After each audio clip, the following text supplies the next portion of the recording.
عزیزان گرامی وقار، ہمارے امتحان کی گھڑی چل رہی ہے، ہمارے حالات ابھی یعنی بیک کی طرف اگر جا رہے ہیں تو اس کا مطلب یہ نہیں ہے کہ ختم ہو گئے. ہم یہ دیکھتے رہیں گے اور رب تعالیٰ کی مدد کا انتظار بھی کریں گے. ہمارے ساتھ جو کچھ بھی ظلم ہو یا ناانصافی ہو، ہر ایک چیز کے لیے ہم اتنا ہی کہتے ہیں یہ وقت بھی گزر جائے گا، رات ہمیشہ نہیں ہوتی، صبح کا اجالا ضرور آئے گا، صبح کا اجالا آئے گا.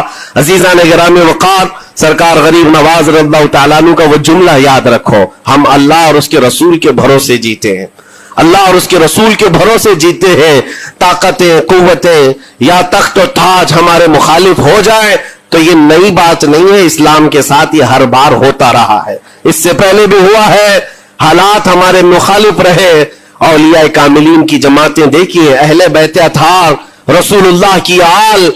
اتنے میں آپ کو شہادت کے واقعات اگر بتا دوں، آپ کو تو صرف ایک کربلا معلوم ہوگا، ایک کربلا سنا ہوگا کثرت سے، لیکن جانتے ہو رسول اللہ کی آل میں سے کئی ایسے صاحبزادے ہیں جن کو جیلوں میں ایک سال نہیں 7 سال 8 سال تک بند رکھا گیا. امام موسیٰ کاظم رضی اللہ تعالیٰ عنہ کو 7 سال تک جیل میں رکھا، زنجیروں سے باندھا اور زہر دے کر کے ان کو شہید کیا گیا ہے. حضرت امام محمد بن حسن عسکری 20 سال تک جیل میں کاٹے ہیں. یہ رسول اللہ کے گھر والوں کی بات کر رہا ہوں. سیدنا زید شہید جن کو سولی پر چڑھا دیا گیا تھا، یہ امام حسن مجتبی کی اولاد میں سے ہے. یہ سارے خونی داستانیں یہاں اسلام کی تاریخ میں موجود ہے. جب اسلام اس وقت نہیں رکا تو اب کیا خاک رکے گا؟ اسلام اب نہیں رکنا ہے، قیامت تک اس کی حفاظت اللہ کریم فرمائے گا، اللہ کریم فرمائے گا. ہم جیسے آئیں گے اور چلے جائیں گے، لیکن اسلام کو پھلنا پھولنا ہے، یہ پھلتا پھولتا ہی رہے گا انشاءاللہ.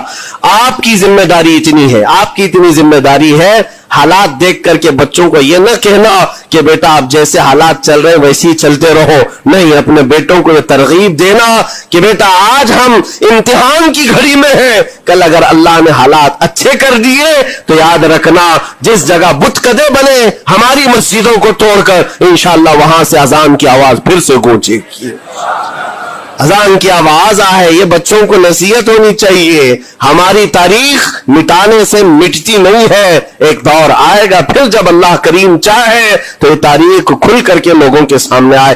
ہم کسی پر ظلم کرنے کی اجازت ہرگز نہیں دیتے، اور ساتھ ہی اسلام یہ بھی کہتا ہے ظلم ہو جائے تو سہنے کی اجازت بھی نہیں ہے. آپ کو حق بات بول کر جانا ہے، حق بات پہنچا کر کے جانا ہے.